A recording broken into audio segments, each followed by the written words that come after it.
Hello दोस्तों, स्वागत है आपका हमारे यूट्यूब चैनल स्टडी जोन 365 में।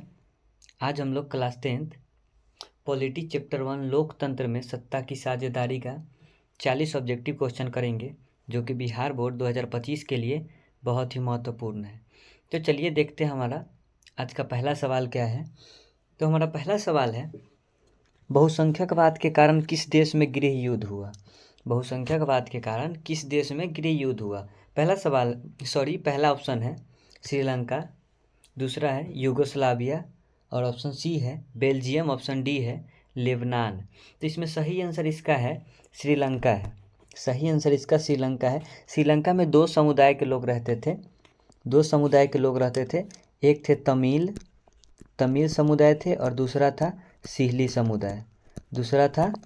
समुदाय। ये लोग 18% थे और ये लोग 74, ठीक है, 74%, जिसके कारण सिहली लोग ना श्रीलंका में अपना भाषा हर चीज़ अपने लिए मांग करते थे और तमिल लोगों को नहीं मिल पाता था, जिसके कारण ये दोनों गुटों में क्या गृह युद्ध होता था। तो ये श्रीलंका इसका सही आंसर है, ऑप्शन ए। अगला सवाल है, बेल्जियम में किस प्रकार की शासन प्रणाली है। तो बेल्जियम में शासन प्रणाली कैसा है। ऑप्शन ए है एकात्मक, ऑप्शन बी संघात्मक, सी तानाशाही, इनमें से सभी। तो बेल्जियम में संघात्मक शासन व्यवस्था है, इसका सही आंसर बी है, क्योंकि वहाँ केंद्र सरकार जो कि केंद्र में कार्य करती है, राज्य सरकार जो कि राज्य का विकास करता है और एक स्थानीय सरकार होता है। तो इसका सही आंसर क्या है, संघात्मक सरकार, ऑप्शन बी सही आंसर है। अगला सवाल है, श्रीलंका में कैसी शासन प्रणाली है। तो श्रीलंका में एकात्मक शासन प्रणाली है, क्योंकि वहाँ सिहली लोग बहुसंख्यक थे, जिसके कारण क्या वहाँ सिहली लोग का हर चीज़ चलता था। तो वहाँ क्या है, एकात्मक शासन व्यवस्था। सही आंसर इसका है ऑप्शन ए, एकात्मक शासन व्यवस्था।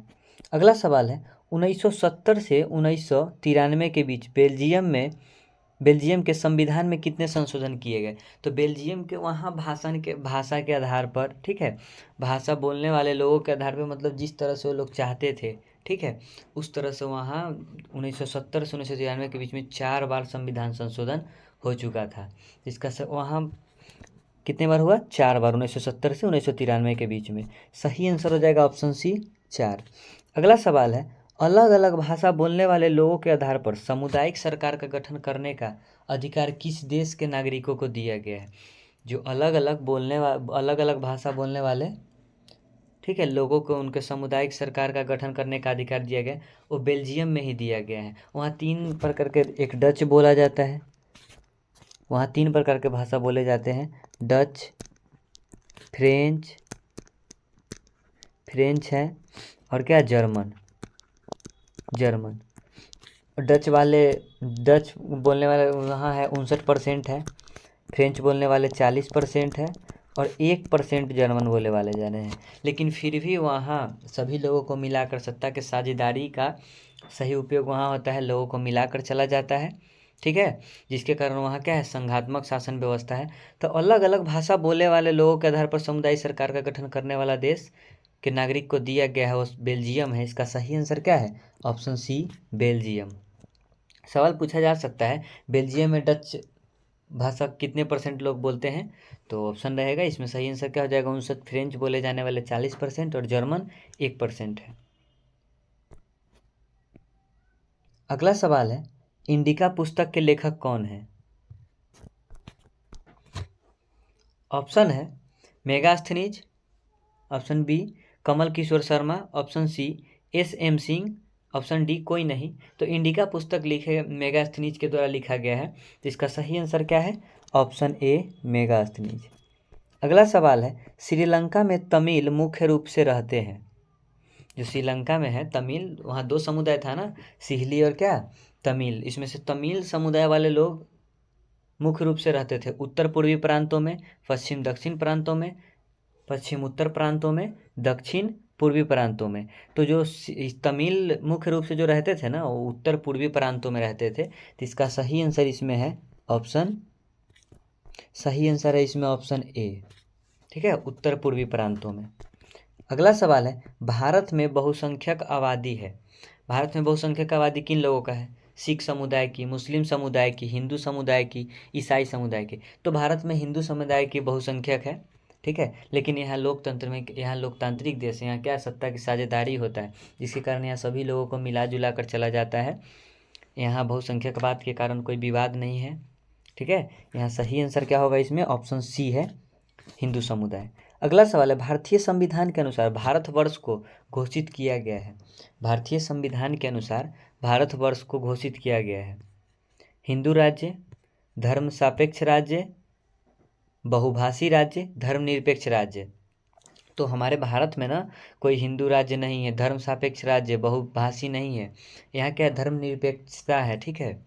यहाँ आप अपने अनुसार से मतलब जो धर्म अपनाना चाहते हैं, जिसमें खुश हैं वो कर सकते हैं। यहाँ धर्मनिरपेक्ष राज्य है, ऑप्शन डी इसका सही आंसर होगा, ऑप्शन डी धर्मनिरपेक्ष राज्य। अगला सवाल है, काले दस्ताने और बंधी हुई मुठ्ठियाँ प्रतीक थी। जो काले दस्ताने और मुट्ठी बंधी हुई प्रतीक थी वो क्या था, अश्वेत शक्ति का, नीले लोगों की शक्ति का, श्वेत शक्ति का, सभी शक्तियों का। तो इसका सही आंसर हो जाएगा अश्वेत शक्ति का। अश्वेत शक्ति का जो प्रतीक था ना वो काले दस्ताने और बंधी हुई मुट्ठी, सही आंसर है ऑप्शन ए। अगला सवाल है, अमेरिका में अश्वेत शक्ति आंदोलन उग्र रूप से कब उभरा। अमेरिका में अश्वेत शक्ति आंदोलन उग्र रूप से कब उभरा। इसका सही आंसर है 1950, 1970, 1965, 1966। तो इसका सही आंसर हो जाएगा 1966, ठीक है। अश्वेत आंदोलन शक्ति कब वहाँ उग्र हुआ था, 1966 में। अगला सवाल है, बिहार की साक्षरता है, बिहार की साक्षरता दर प्रतिशत कितना है, 40%, 47%, 49% और क्या 50। तो इसका सही आंसर क्या हो जाएगा, ऑप्शन बी 47%।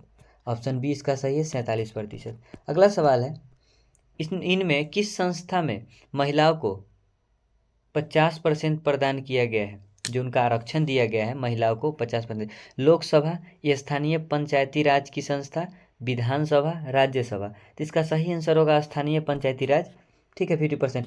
ये हुआ था बिहार पंचायती राज 2006 अधिनियम के अनुसार। 2006 अधिनियम के अनुसार ना पंचायती राज में महिलाओं को पंचायती राज, बिहार पंचायती राज 2006 अधिनियम के अनुसार ये 50% स्थानीय पंचायती राज में महिलाओं को दिया गया था। ये सवाल इस पे बन सकता है, ठीक है। अगला सवाल है, इसका सही आंसर क्या हो गया, ऑप्शन बी, ठीक है, ऑप्शन बी हो गया स्थानीय पंचायती राज संस्था। अगला सवाल है, निम्नांकित किस देश में धार्मिक एवं जातीय पहचान के आधार पर व्यापक रूप से विखंडन का परिणाम भुगतना पड़ा। कौन सा इसमें देश है जिसको मतलब जाति और धर्म के आधार पर, ठीक है, उनको विखंडन होना पड़ा, टूटना पड़ा, उसको क्या उसका भुगतान करना पड़ा। Bharat, Netherlands, Yugoslavia, Belgium. तो इसका सही आंसर हो जाएगी यूगोस्लाविया, क्योंकि धार्मिक और जाति के आधार पर ना यूगोस्लाविया में ही विखंडन हुआ था। तो इसका सही आंसर क्या है, ऑप्शन सी यूगोस्लाविया। अगला सवाल है, भारत में सर्वप्रथम नगर निगम की स्थापना की गई, कहाँ किया गया था। हमारे भारत के किस देश में, मतलब कौन सा शहर है, भारत के किस राज्य में कौन ऐसा शहर है जहाँ मतलब सर्वप्रथम नगर निगम का स्थापना किया गया था। तो सही आंसर इसमें कौन हो जाएगा, इसका सही आंसर होगा ऑप्शन डी, चेन्नई में किया गया था, ठीक है। अगला सवाल है, सत्ता की साझेदारी की एक अनूठी एवं सर्वोत्तम प्रणाली किस देश में विकसित की गई। सत्ता की साझेदारी की एक अनूठी एवं सर्वोत्तम प्रणाली हमारा भारत देश है, ठीक है। यहाँ हर समुदाय के लोग मतलब सत्ता में क्या साझेदारी कर सकते हैं, भाग ले सकते हैं। यहाँ कोई बहुसंख्यकवाद नहीं है, हिंदू, मुस्लिम, सिख, ईसाई जो चाहे वो क्या है यहाँ सत्ता में साझेदारी कर सकते हैं। तो हमारे भारत में अनूठी एवं सर्वोत्तम प्रणाली है, ठीक है, सत्ता की साझेदारी का। तो सही आंसर इसका क्या हो जाएगा, ऑप्शन डी, भारत। अगला सवाल है, निम्नलिखित व्यक्तियों में कौन लोकतंत्र में रंग भेद के विरुद्ध नहीं थे। तो रंग भेद के विरुद्ध जैसे महात्मा गांधी हो गए, मार्टिन लूथर किंग है, ओलंपिक धावक टोनी स्मिथ एवं जॉन कॉर्लिस, ये सब जो थे ना ये रंग भेद के विरुद्ध थे। नहीं कौन है इसमें, तो मार्टिन लूथर किंग थे ही, महात्मा गांधी थे, ओलंपिक धावक टोमी स्मिथ एवं जॉन कॉर्लिस भी थे, लेकिन जेड गुडी नहीं था। तो इसमें सही आंसर क्या है, ऑप्शन डी, जेड गुडी। अगला सवाल है, भारतीय संविधान के बारे में इनमें कौन सा कथन सही है। जो हमारा भारतीय संविधान है उसमें कौन सा कथन सही है। यह धर्म के आधार पर भेदभाव की हानि करता है, बिल्कुल नहीं। भारतीय संविधान भेदभाव के धर्म के आधार पर भेदभाव का हानि नहीं करता है। यह एक धर्म को राजकीय धर्म बनाता है, नहीं, हमारे भारत में कोई राजकीय धर्म नहीं है, कोई एक धर्म, ठीक है। सभी लोगों को कोई भी धर्म मानने की आज़ादी है, हाँ धर्मनिरपेक्ष राज्य है, ठीक है। धर्मनिरपेक्ष राज्य है भारत एक, तो यहाँ सभी लोग कोई भी धर्म मान सकते हैं। इसका सही आंसर क्या है? ऑप्शन डी हो जाएगा इसका सही आंसर। सभी लोग कोई भी धर्म मानने की आज़ादी है, सब धर्म कोई भी धर्म मान सकते हो। अगला सवाल है, सत्ता में साझेदारी के प्रमुख कारण इनमें कौन नहीं है? सत्ता में साझेदारी के प्रमुख कारण इनमें कौन नहीं है? तो सत्ता में राष्ट्र की एकता एवं अखंडता के लिए, ठीक है, राष्ट्र की राजनीतिक व्यवस्था में स्थायित्व के लिए, अधिक से अधिक लोगों तथा समूहों को सत्ता में से जोड़ने के लिए, सरकार का निर्धारण कार्यकाल पूरा करने के लिए। तो इसका सही आंसर हो जाएगा अधिक से अधिक लोगों के समूह को सत्ता में जोड़ने के लिए। सही आंसर क्या है? Option C. सत्ता में साझेदारी के प्रमुख कारण इनमें से कौन नहीं है? प्रमुख कारण, सत्ता में साझेदारी का प्रमुख कारण क्या हो सकता है? कि राष्ट्रीय एकता के अखंडता के लिए, मतलब वो टूटे ना, ठीक है। राष्ट्र की राजनीतिक व्यवस्था में स्थायित्व के लिए, ठीक है, तो स्थायित्व के लिए होती है, लेकिन अधिक से अधिक लोग तथा समूहों को सत्ता में जोड़ने के लिए नहीं होता है। तो सही आंसर क्या हो गया? ऑप्शन सी।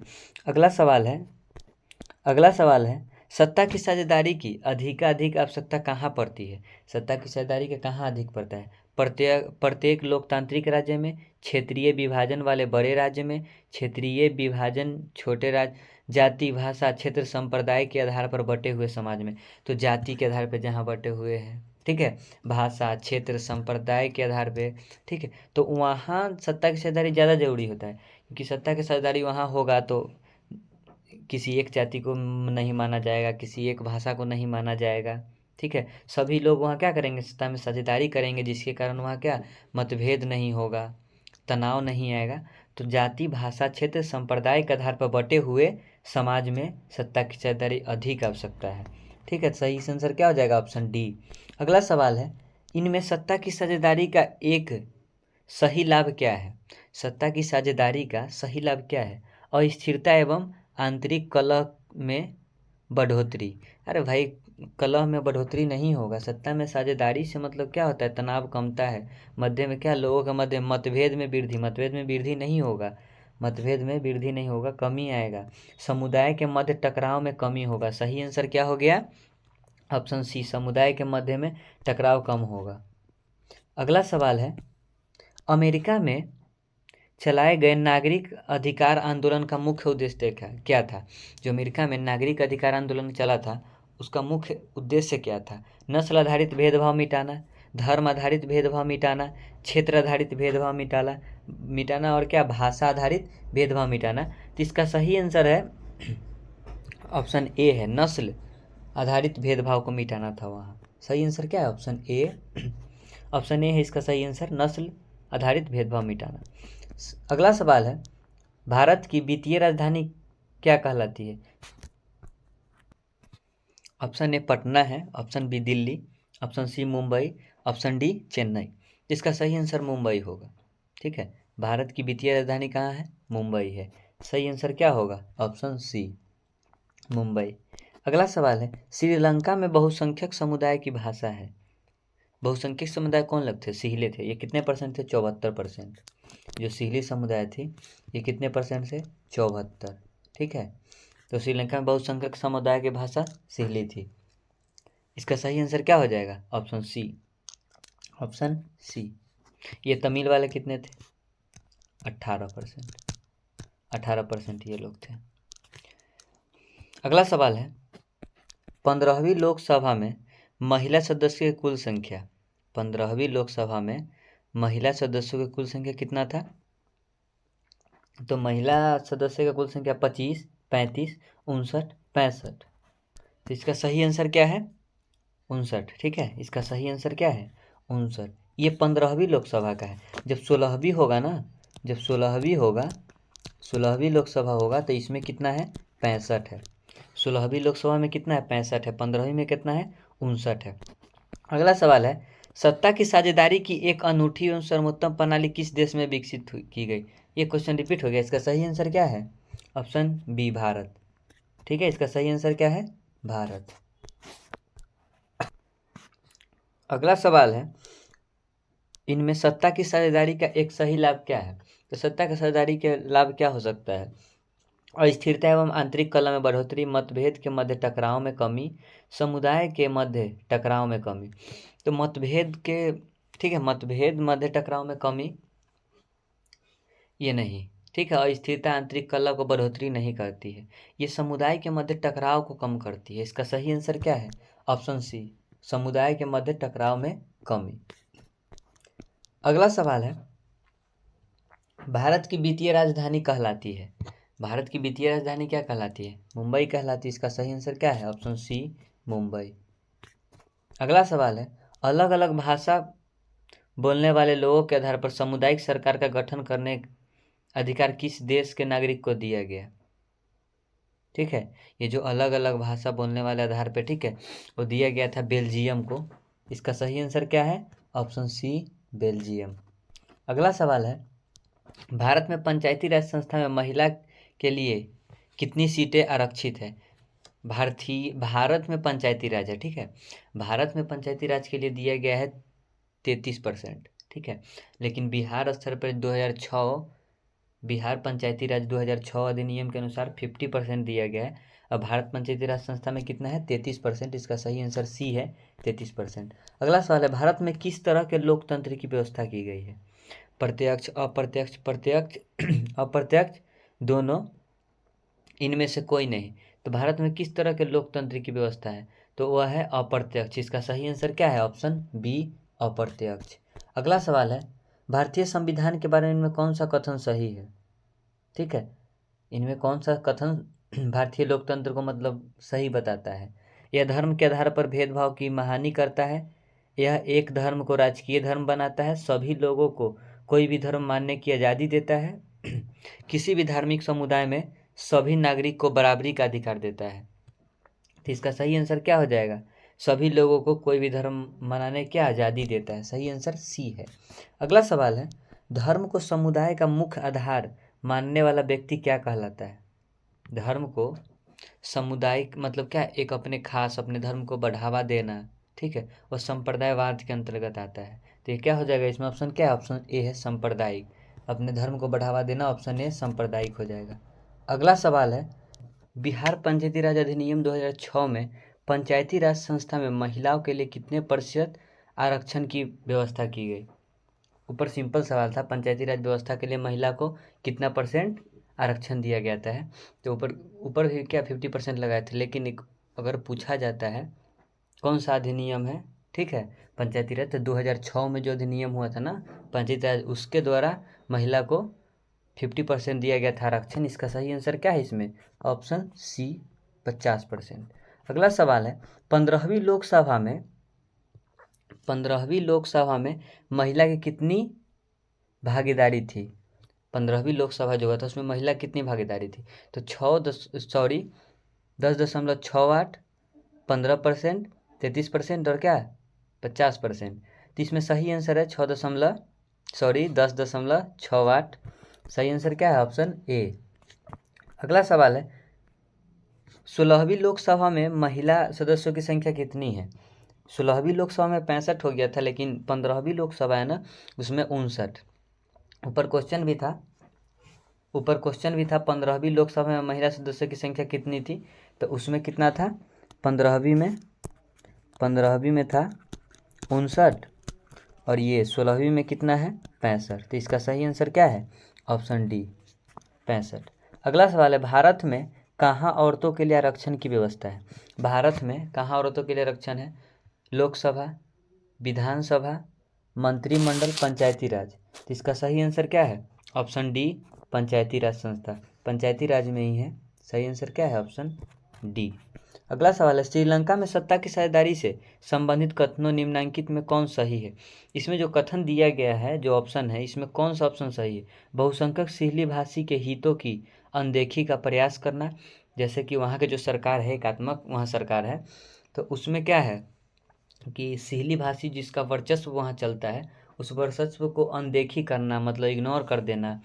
ऑप्शन बी है, अल्पसंख्यक का प्रभुत्व कायम रखने का प्रयास करना, ठीक है, अब उसका कायम रखना। ऑप्शन सी है, श्रीलंकाई सरकार की नीतियों द्वारा सिंहली भाषी बहुसंख्यक का वर्चस्व कायम रखने का प्रयास, मतलब हाँ ये सही होगा। ऑप्शन सी इसका सही है, जो लोग का वर्चस्व है, ठीक है, सिहली भाषी लोगों का जो वर्चस्व है उसको कायम रखने का प्रयास करना चाहिए वहाँ के सरकार को। ऑप्शन सी हो जाएगा इसका सही। अगला सवाल है, बेल्जियम के किस शहर के स्कूल में बेल्जियम के किस शहर के स्कूल में फ्रेंच बोले जाने पर रोक लगा दी थी। जो बेल्जियम के जो स्कूल था वो मर्चटेम, ठीक है, मर्चटेम स्कूल जो है उसमें फ्रेंच भाषा बोलने की रोक लगा दी गई थी। तो इसका सही आंसर क्या है? Option C. अगला सवाल है, डरबन में नस्ल भेद की विरोधी सम्मेलन हुआ। डरबन जो है उसमें नस्ल भेद की विरोधी सम्मेलन हुआ। तो इसका सही आंसर 2001 में ये हुआ था, ठीक है, नस्ल भेदी डरबन में। सही आंसर ऑप्शन सी है इसका। 40 सवाल हो चुका है हमारा। वीडियो अच्छा लगे तो लाइक कीजिए, चैनल सब्सक्राइब कीजिए, अपने दोस्तों के पास शेयर कीजिए।